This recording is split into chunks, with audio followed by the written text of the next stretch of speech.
have to say, this must be the most fun house party I have ever had. And why is that? Why is that? One, it's because we're all here together, and like this has more of a feeling of like a college house party than of a political fundraiser.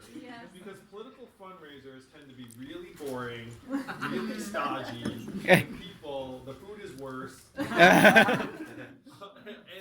there's like much more of a like ha ha ha like. Whereas this feels like the Yang Gang. Am I right? That's right. I remember this very, very fondly because this is the way political events should be. Like I have done the other type of event, and they're not a good time. So it sounds like many of you were at the rally earlier tonight. So I'll talk a little bit more about some of the things going on at the campaign side, give you more of an inside scoop.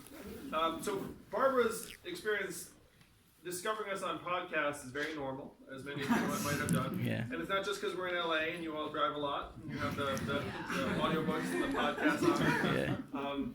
Very, very much. And so sometimes people ask us, like, oh, what was your strategy? What was your strategy? And it's like, honestly, we're just trying to get the word out.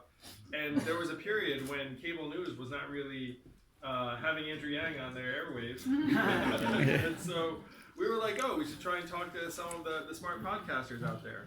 And one of the early huge lifts the campaign got was being on the Waking Up podcast with Sam Harris.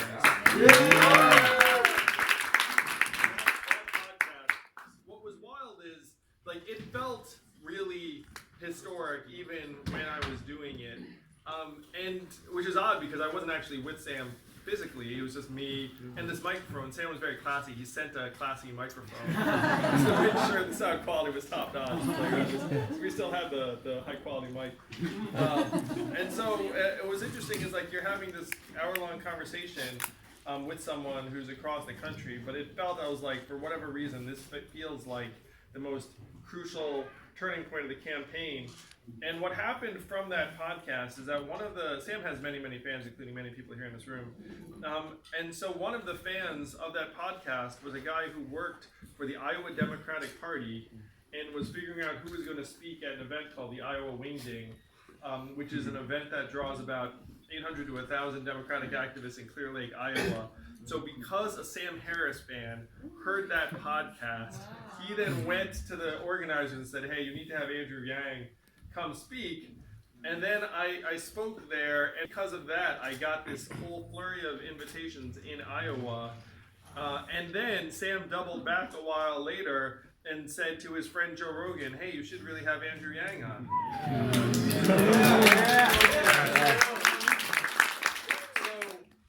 So a lot of people have done a lot of good for this campaign. Certainly the team who's come aboard from early on, and really it's like they joined before there was a Yang Gang, before like it was cool at all. Like it required a very high level of idealism and vision and belief like when they joined. But I'm very, very cognizant of the fact that Sam Harris in particular was like this lever that put us on the map, got us into Iowa, and then brought us to Joe Rogan when it was time for us to really take off. And so since February 12th, which was the day the Joe Rogan podcast, we've raised, as most of you know, over $2 million in increments of only $19 each, where we are next to Bernie Sanders neck and neck for the most grassroots funding. If you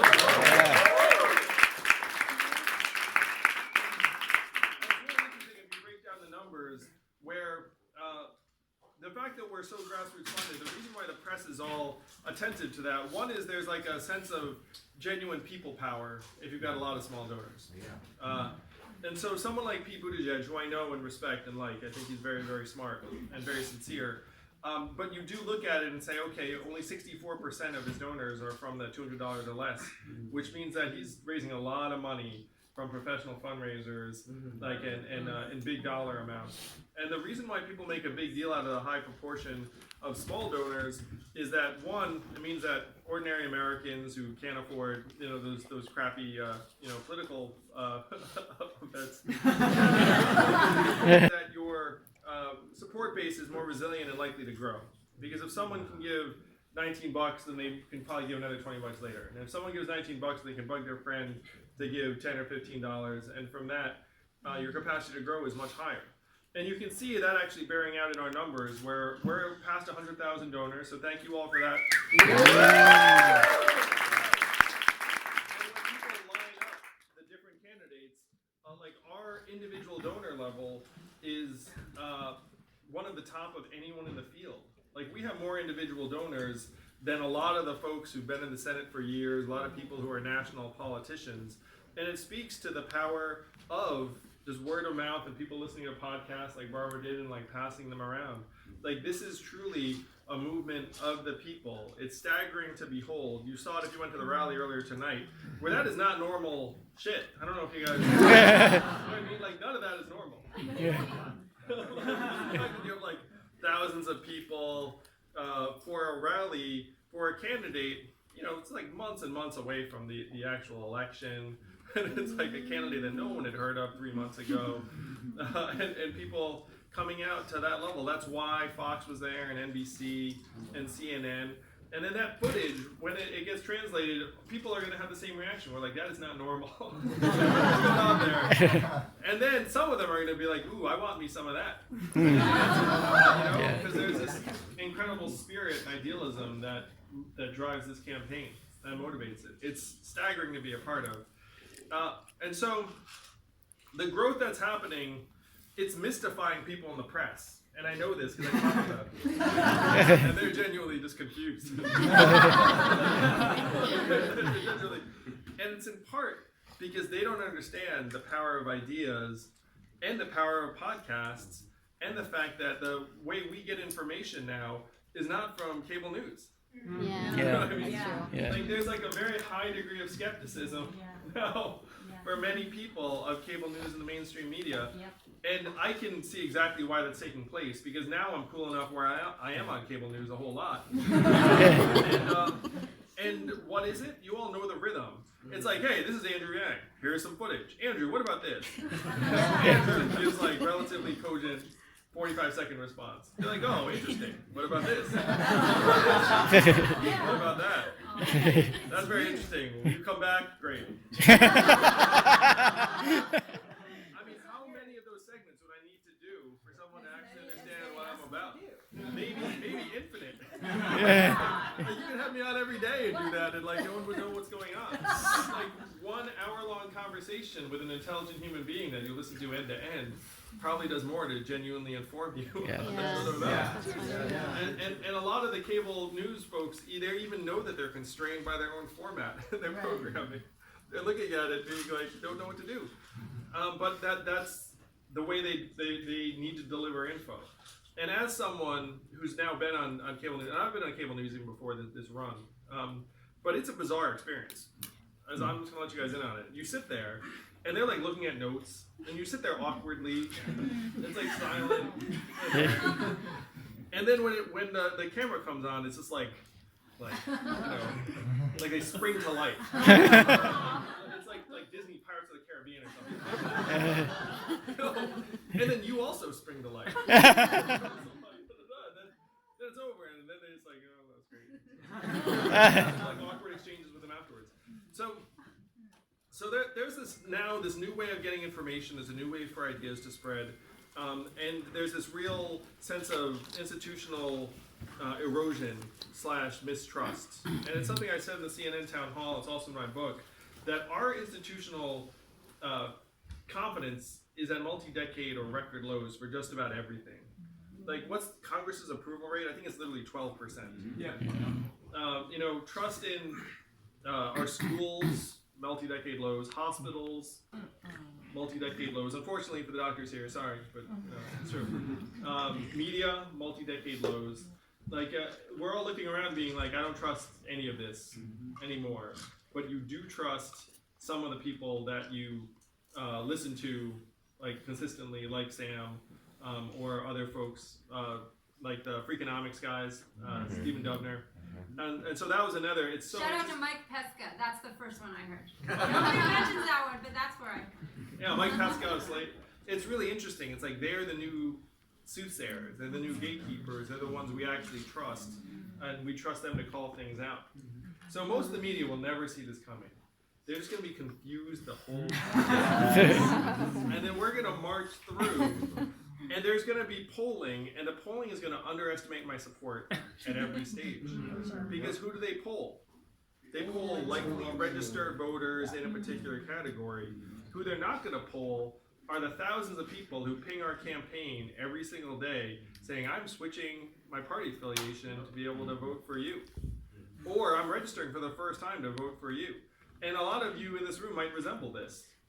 Yeah. Right? Like you're not getting phone calls being like, hey, you're a likely voter. It's like, like that's not happening. And so whatever the polls say, we know that we actually have significant support beyond that. And the polls are just rising and rising. I'm polling at 3% nationwide as of last week, and that was before the town hall. So I might be at 4 or 5% now. I'm at 3% in Nevada. I haven't been in Nevada in years. One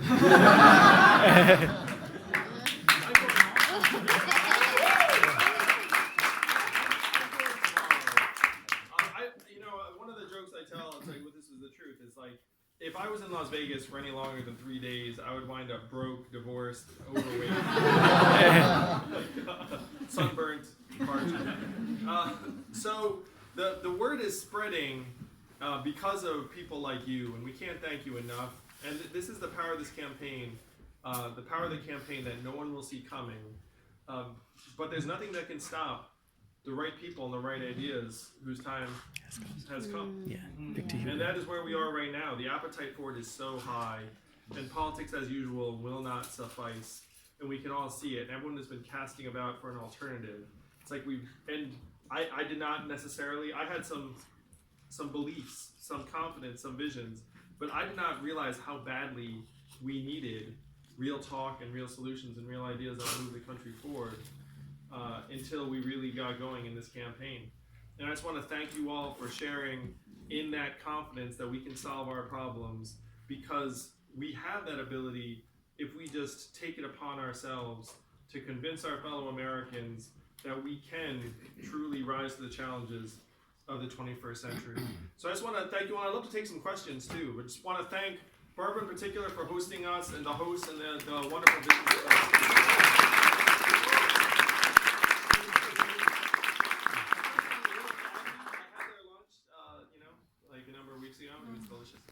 Just because, I want to ask a quick question on behalf of some of my friends who asked about the math hats. Could you tell that story? Sure. So we, at some point in the campaign, someone said the opposite of Donald Trump is an Asian man who likes math. and then I started using that as an applause line. It became very raucous, and it was like, wow, there's always kills, especially in the Midwest. And then someone pointed out that math could be an acronym for Make America Think, or Make America Think Harder. And then to test it out, we put 500 special edition math hats up for sale, and they sold out in 25 minutes. And then we said, okay, I guess people like the math hats. So now we sell thousands of math hats. And the joy is, and many of you own the math hat, is that if you wear the math hat around for a day, the odds are significant that someone will just yell, yeah. Yeah. Let us know. But my friends tell me that you should wear the math hat like over the course of a day. Someone will yell, either gang or secure the bag. Yeah, question back. Andrew, congratulations on your candidacy, and I'm so thankful that you're pushing something so humanitarian and progressive as the UBI. I came to offer you, your campaign, 2 things. The first of which is I've been an unskilled minimum wage worker for 17 years. I've been terminated 14 times, 12 in the last 7 years in California. I've only gotten unemployment 3 times, and I've been denied food stamps and general welfare every single time. So I'm here to give you a testimony of what it's like to be in that industry. I've experienced so much corruption and malfeasance, not only in the workplace, but in using social services. I think you need an emotional testimony to counter the doubt and critique and the concern, quote, how would you prevent people from using this for drugs and alcohol? In the last 9 years, on less than minimum wage, I've run a nonprofit, a business, and a global social movement to end racism called I Don't Know You, But I Love You. So it is possible to take this money and use it for something really good, which is what I know you're suggesting, commerce, and to also train yourself and to do something good for America and to serve the country. The second thing I wanted to offer you is I'm a U.S. 2020 presidential candidate. I wanted to officially endorse your campaign and support your UBI program. I'm Lisa, I Don't Know You, But I Love You Simpson, and I'm running based on the Simpson prophecy 19 years ago that Lisa would win after Donald Trump.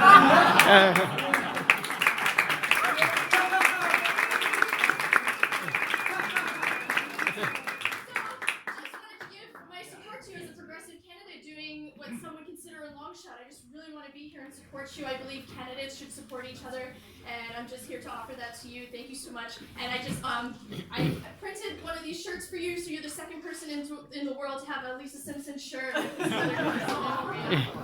thank you so much.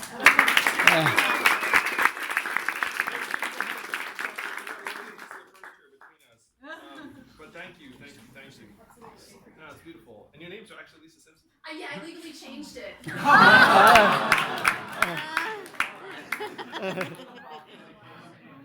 No one's going to be able to beat that. Hi, Andrew. As someone who works in higher education, I wanted to ask your views on, the role of higher education and also this growing crisis we have with student loan debt. Yeah. So what kind of role do you have in higher ed? I work as a counselor there at an institution right here in LA. Oh, that's great. So if you've gone into Andrew Yang deep cuts, you've heard some of my thoughts on this. But college has gone up 250% in price over the last number of years, and it has not gone up 2.5 times in quality, unfortunately. And so if you dig into the reason why the cost of college have gone up so much, it's not faculty, it's not buildings or facilities, it's administration. It's non-academic administration, which is the administrator to student ratio has gone up more than 150% over the same time period that the costs have exploded. So the tough part for families is you feel like you have no choice but to pay whatever it costs, so you take out giant loans, which the government so helpfully provides, and then the government actually still makes money off those loans. And so then the family that now has, each graduate has an average of about $38,000 in debt, and in the aggregate we're up to 1.5 trillion in debt, up from less than 100 billion in '99. So if you look at that, it's over a 15x increase in 20 years. So that's crazy. And they even sort of saw it coming where they got rid of the escape hatch where you could declare bankruptcy and expunge your student loan debt. So it's like, hey, let's get rid of the escape hatch before we start really sticking it to people. And so now you have this affordability crisis, you have the student loan crisis, and Elizabeth Warren just came out with a proposal to forgive a lot of that student loan debt earlier today, which I agree with. And I've been championing a similar proposal for months now, because if you have 1.5 trillion in school loans, you have to ask yourself, would we prefer that our younger generation, and many older Americans too who have this debt, would we prefer that they get out there and start businesses and start organizations and buy homes and start families? Or do we want them living in their parents' basements paying off school loans for years and years on end? And I think we'd prefer the former. And then if you say to the American people, say, look, this is a great stimulus of the economy. This is like actually going to go dollar for dollar back into the economy. And many Americans sense that we've let student loan debt get out of hand. So number one is a forgiveness plan for people who have this excessive student loan debt. Number two is you bring down the administrator to student ratio down to some earlier level to try and get the cost down. Number three, you go to young people and say, look, college is not for everyone, and we need to bulk up apprenticeship and job training and technical training. Only 6% of American high school students are in technical training. In Germany, it's 59%. To give you a sense of the gulf. So what is the optimal level? Somewhere between 6 and 59%. Yeah.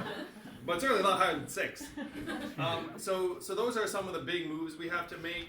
The problem is that colleges have been treated like they're an absolute good when they're really not for everyone. The 6-year completion rate for college right now is only 59%. 41% of people who are starting college are not finishing within 6 years. A lot of them owe debt on classes that will never lead to a degree. And it's not like the school goes back and forgives those debts. The school's actually already been paid. It's the financial company that then chases the people for debt for years afterwards. Yeah, you got my sticker on your phone. All right. Because research shapes so many of our policies, and industries influence a lot of those research papers. Do you have any way to limit industry influence on research? What industry are you thinking? Oil, tobacco, things like that. Yeah. Yeah, so I'm all about, one of the nicknames for this campaign is the revolution of reason, and you need good science backing up good policy. My father and my mother met in graduate school at Berkeley. Any Berkeley grads here? I'm sure there are. That's what I thought. I just got rejected.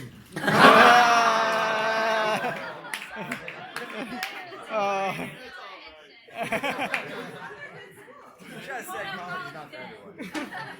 My father generated 69 U.S. patents over his career, so I'm like a huge believer in science. I used to think every dad had a PhD, and then until someone beat me up and was like, no, they don't. So we need to separate out science and industry, or at a minimum, if industry funds studies, we have to say, look, this thing was funded by Altria. This thing was funded by. The problem is that right now money is running really like most all of American life, including our idea generation and science generation. So my brother gets grants from the NIH, and one of the things I'd want to do is I'd want to try and make NIH funding more robust, so scientists aren't all chasing industry for the resources to fund their studies. Okay, thank you. Kai. Two things. One is I'm offering actually a silent auction. Oh yes, thank you, Kai. So there's a silent auction there for the top bidder. Anyone who wants to donate to the campaign, top bidder gets wine tour up in Napa. I've got access to a couple of wineries there. I'm happy to take 4 people on me. Just coordinate with me afterward, whoever the top bidder is, and one of the bottles is also yours to take home as well. I also have a question as a matter of tactics and strategy. We're hoping for you to win, but in the event you do not, what are second-tier options you would accept, and which would you find unacceptable? Would there be any existing Democratic candidate you would refuse a VP position, or what would be like plan Bs? I mean, in the Silicon Valley, when we talk about pivoting, what would be acceptable and unacceptable pivots for you? Sure. Very reasonable question. Where's anyone who likes wine? That was sober, by the way, but yes. So one of the really interesting scenarios, and this is actually going to be an email I send that the campaign sends out probably tomorrow, is we're going through various scenarios. So there are about 19 Democrats who declared, 20 after Joe gets in on Wednesday. And so one thing that's quite likely is that no candidate is going to have a majority of the delegates, particularly because superdelegates don't get to vote this time until the second round of voting at the convention. So it's going to be a bit of a mess.